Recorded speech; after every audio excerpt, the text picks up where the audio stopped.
Hello everybody and welcome.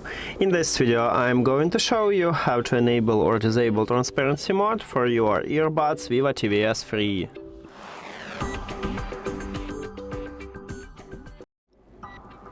And basically we have two options how to enable or disable it.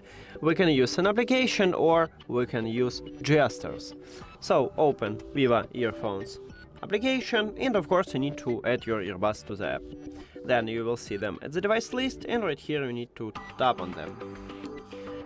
And in the sound we have ambient sound control, so to enable transparency you need to tap this mode, but you need to put your earbuds to your ears. And now we can enable it. To disable it you need to swap to the ANC or to normal mode. As I said before, we can also use gestures, and by default you need to press and hold at your left or right earbud. Touch areas located at the back side, right here at the top we have them. Now I'm going to put it to my ear and I'm just press and hold, and from normal mode we will swap to transparency.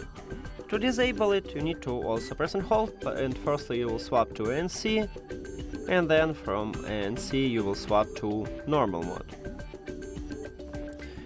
And that's it. Thank you for watching this video. If you found it helpful, please consider subscribing to the channel and leave the like on the video. See you later!